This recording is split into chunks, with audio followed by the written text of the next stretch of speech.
Buona giornata, eccoci all'appuntamento sempre con RC Radio Conegliano e sempre sulla piattaforma audio video www.venetoglobe.com. Buona giornata dicevo e buona giornata anche al mio ospite, l'avvocato Sandro Bianchet dei Coneglianesi Incazzati. Buongiorno avvocato. Buongiorno a tutti. Eccoci qui, un'altra settimana, un altro appuntamento. So che tu o lei insomma vuoi iniziare sempre dagli amici sportivi, e allora iniziamo perché si avvicina anche il momento in cui l'Imoco Volley scenderà in campo, certo. Domenica. Innanzitutto salutiamo il rugby conegliano che anche lo scorso weekend ha vinto la seconda partita di campionato. Bravo rugby, continuate così. Salutiamo anche l'Imoco Volley che sta facendo un precampionato eccezionale.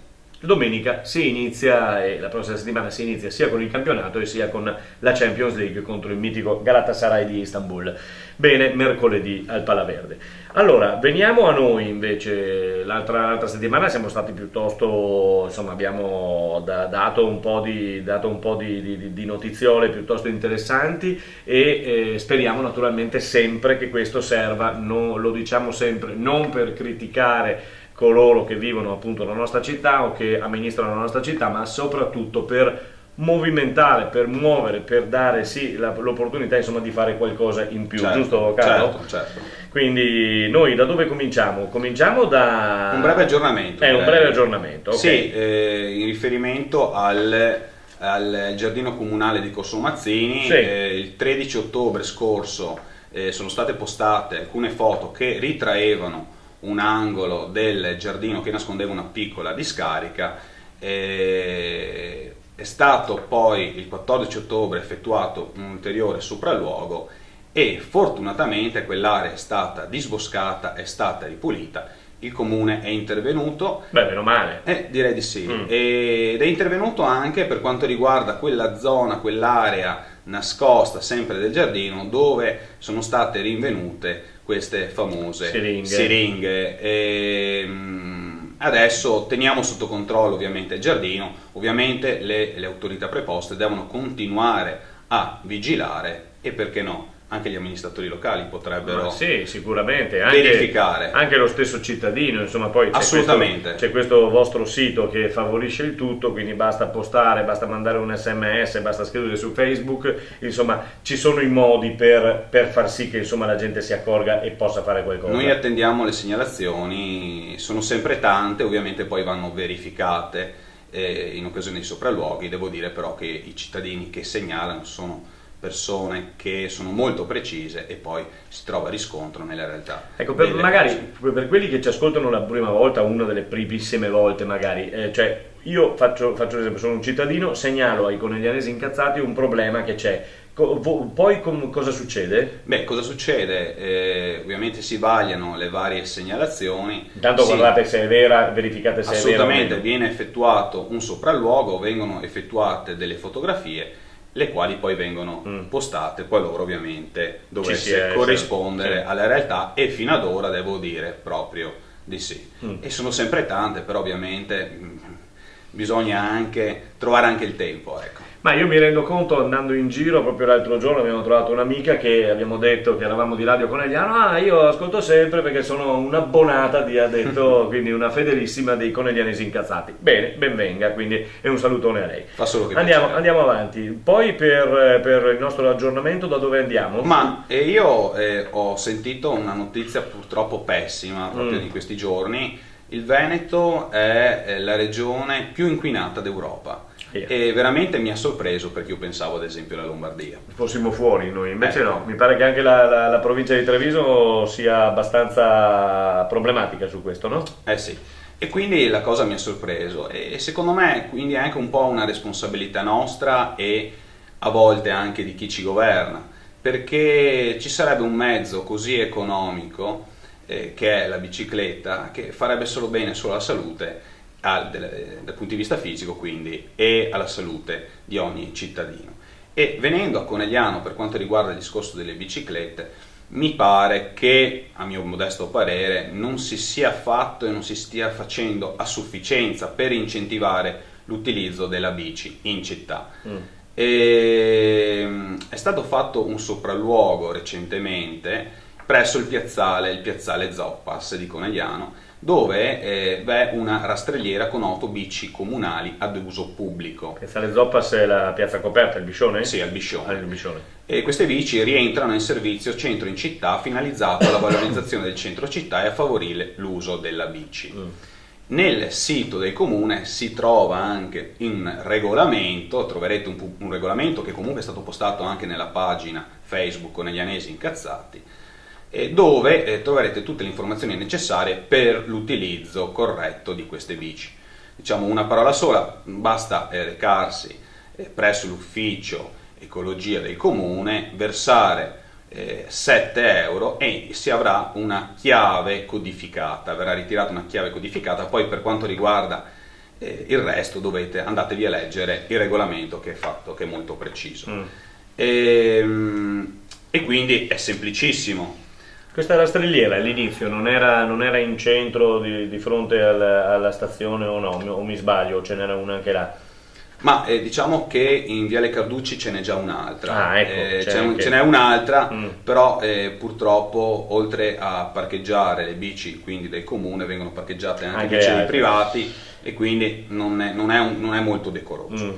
Però venendo alle bici parcheggiate quindi del comune, parcheggiate presso il Biscione, e andando a leggere la pagina 3 del regolamento, il regolamento prevede che l'utente è tenuto inoltre a sollevare questa amministrazione per tutte le eventuali violazioni amministrative elevategli o ascrittegli durante e a causa dell'utilizzo della bicicletta pubblica per infrazioni al codice della strada. Che è giustissimo, per carità. Certo, però queste bici non sono a norma. Non sono a norma perché, ad esempio, una è priva di sellino. Difficile correre, solo Burmotti riesce a correre senza il sellino. Potremmo invitarlo. Alcune sono prive di fare anteriore. Sì. Alcune hanno i freni non funzionanti. E quindi non sono a norma, perché il codice della strada è preciso sul punto. Quindi per assurdo il comune mi mette a disposizione delle bici che non sono a norma. Se mi fermano i vigili mi possono elevare una sanzione che certamente non è causa mia, che non è determinata da una mia colpa, ma dal fatto che mi è stata messa a disposizione dal comune una bici non a norma. Questa situazione è già stata segnalata e postata già in passato dalla pagina Coneglianesi Incazzati. Purtroppo nulla è stato fatto e quindi sarebbe opportuno che il comune intervenisse. Ad esempio, so per certo che ho degli amici che utilizzano lo stesso servizio anche a Treviso, e a Treviso c'è un servizio di manutenzione e viene garantito un servizio di livello. Faccio un po' il rompi solito, ma tu hai visto gente che usa queste biciclette in Conegliano? Allora, io devo dire che per quanto riguarda le bici parcheggiate al Biscione ho difficoltà di crederlo, perché 8 sono sempre là parcheggiate.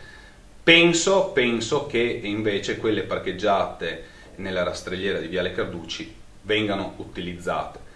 Speriamo. Io vedo che in altre città vengono utilizzate, ma è anche un po' colpa anche di noi italiani che siamo abituati alle comodità. Vogliamo la macchina e poi alla fine veniamo tacciati come la regione più inquinata d'Europa. Sì, d'Europa, e quindi è una cosa assolutamente che io veramente non pensavo assolutamente. Ma sempre in riferimento alle bici, quindi il comune deve intervenire perché sistemarle, deve servire veramente, deve mettere a disposizione dei cittadini un servizio a norma e non così come sono. Anche perché potrebbero funzionare anche per i turisti, eventualmente per chi soggiorna in città per un paio di giorni. Penso che possano essere utilizzate, presumo. Ma quello sinceramente non lo so. Ci informeremo su questo. Ma devo dire che comunque il comune di Conegliano non ha un occhio clinico in particolare sulla questione biciclette, perché oltre a questo aspetto che è sotto gli occhi di tutti, è anche il discorso delle piste ciclabili, che sono state realizzate un po' a macchia di leopardo, e quindi basta vedere, ad esempio, in viale Spellanzon arrivano fino circa alla caserma della Guardia di Finanza, poi si interrompono, quindi uno dovrebbe attraversare la strada e proseguire. Cioè, la più bella è quella che ti porta in Fontana dei Cavalli, che si ferma lì. Insomma, certo. Vabbè, e secondo me dovrebbero essere anche protette le piste ciclabili, perché bisogna dire c'è tanta maleducazione sulla strada, e quindi quante volte si sente che dei casi di incidenti dove la peggio hanno ovviamente le biciclette le bici. e coloro che le guidano. Certo. Per le biciclette mi pare che c'è anche un'altra questione, insomma, da sollevare, che è quella davanti alle... Ma sì, per chi usa le biciclette. sempre per il discorso delle biciclette, a mio parere ripeto, anche questa è una questione che è stata trattata a suo tempo, sono diciamo nei pressi della stazione delle Ferrovie dello Stato. Sul lato destro, dando le spalle alla stazione, c'è una rastrelliera, però è priva di copertura. Poi c'è un parcheggio all'interno della stazione, e che quello è veramente vergognoso. Ci sono veramente dei resti di bici probabilmente abbandonate.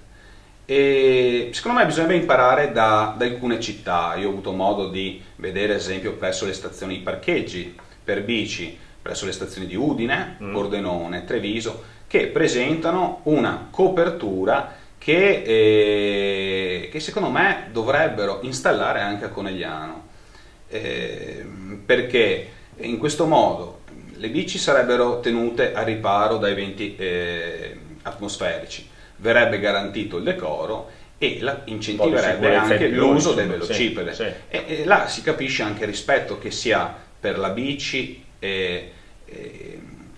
già dal fatto che la si copre, la si protegge, d'accordo? Perché nel momento in cui lascio sotto le intemperie la bici si rovina, e quindi anche per rispetto per chi usa le bici. Quindi non credo che costi milioni di euro una copertura. Andate a vedere quelle di Udine, di Treviso e di Pordenone, e poi fate il confronto e poi ne riparliamo. Bene. Siamo verso la conclusione, sì, 4-5 minuti. Sì, velocemente, il gioco d'azzardo. Gioco d'azzardo. Ne avevamo parlato anche di questo nella passata edizione. Sì, il gioco d'azzardo che purtroppo è una piaga. È una piaga che viene affrontata anche dall'ULSS 7. Mi ricordo che avevate avuto anche ospiti. Lo scorso anno abbiamo fatto un ciclo proprio parlando anche di gioco d'azzardo, certo, e dei dirigenti dell'ULSS che hanno affrontato anche questo tema. E perché parlo di questo problema? Perché mi è stato riferito che presso l'ufficio postale di via Cadore si continua a esporre agli sportelli i gratta e vinci, e secondo me, a mio modesto parere ovviamente, ma non solo mio, perché ho letto nelle cronache dei giornali che al sud, in un ufficio in Puglia, un dipendente delle poste si è rifiutato di proporre e di esporre i gratta e vinci, perché, come dicevo, l'ULSS sta affrontando il problema, e quindi, leggendo un articolo interessante non di tantissimo tempo fa, pubblicato sul sito dell'ULSS, l'ULSS dice: gli utenti più numerosi hanno un'età compresa tra i 30 e i 50 anni, gli uomini non riescono a resistere al fascino delle slot e delle scommesse, mentre per le donne risulta irresistibile il richiamo del lotto e del gratta e vinci. Cioè, lo stesso ULSS dice crea una dipendenza patologica con conseguenze sulla vita di relazione e la vita familiare. Lo scorso anno ricordo che l'ULSS ha anche organizzato un ciclo di incontri informativi sul gioco d'azzardo patologico. Mese di novembre, no? Nel mese di novembre. E perché? Perché anche loro giustamente hanno capito che nei periodi di crisi la gente va in posta, ritira quella pensione che a volte o spesso, non lo so questo, non basta per arrivare a fine mese e tenta la fortuna. Può andare bene, può andare male, però leggevo che è più difficile vincere. Molto. Non so, c'è una percentuale proprio Molto risicata per riuscire a vincere. Quindi secondo me l'ufficio postale di Via Cadore deve, a mio parere, smetterla di proporre i gratta e vinci. No, anche perché penso ad esempio in altri uffici postali che ho visitato in altre città, i gratta e vinci al massimo li tengono nel distributore automatico e quindi vengono proposti in modo, secondo me, più etico. Qui alle poste di Conegliano sono più emancipati, quindi via con i gratta e vinci. Comunque giocate, se dovete giocare almeno provatene uno, ma non spendete di tutto, mi raccomando, è pericolosissimo. Anche perché, sempre leggendo questo articolo, per capire la situazione in cui vivono certe famiglie, abbiamo, così si legge in questo articolo, abbiamo visto persone che si sono rovinate economicamente, altre che hanno perso il lavoro per le troppe assenze dovute alla dipendenza del gioco, altre ancora che hanno fatto ricorso a piccole truffe o furti ai danni di familiari e amici per far fronte ai debiti di gioco. Contratti. Succede naturalmente anche e soprattutto di questo, purtroppo. Noi siamo in chiusura e come di consuetudine la chiusura l'avvocato Bianchetti la dedica alle associazioni che sono l'anima, insomma, non soltanto della nostra Conegliano. Sì, in questa occasione mi preme, ricordare che l'associazione di pesca sportiva Perla del Veneto ha organizzato per domenica 20 ottobre con inizio alle ore 8 una gara a coppie di pesca alla trota presso il lago di Pradella e Civran. Quindi anche questa è un'associazione che fa sociale e quindi è giusto anche ricordare il lavoro che fanno le varie associazioni, e sono tante di Conegliano. Che bello questo del lago di Pradella e Civran. Una volta, se foste nati un attimino prima, sul laghetto di Pradella e Civran ne avevate da scrivere. Adesso mi pare che il lago è tenuto benissimo, è controllato, quindi direi che... diciamo che io ci vado di rado, però devo dire che le volte in cui sono andato mi sembra un paradiso. Sì, un paradiso. Bene. Abbiamo concluso anche per questa settimana il nostro appuntamento con i coneglianesi incazzati, con l'avvocato Sandro Bianchetti. Ritorneremo nella prossima settimana ancora per parlare magari con i complimenti all'Imoco Volley Conegliano che inizierà il suo campionato, speriamo alla grande, d'accordo? Speriamo. Bene, grazie avvocato e alla prossima settimana. Continua la nostra programmazione musicale sempre su RC e sulla piattaforma audio video www.venetoglobe.com. Buona giornata. Arrivederci, grazie.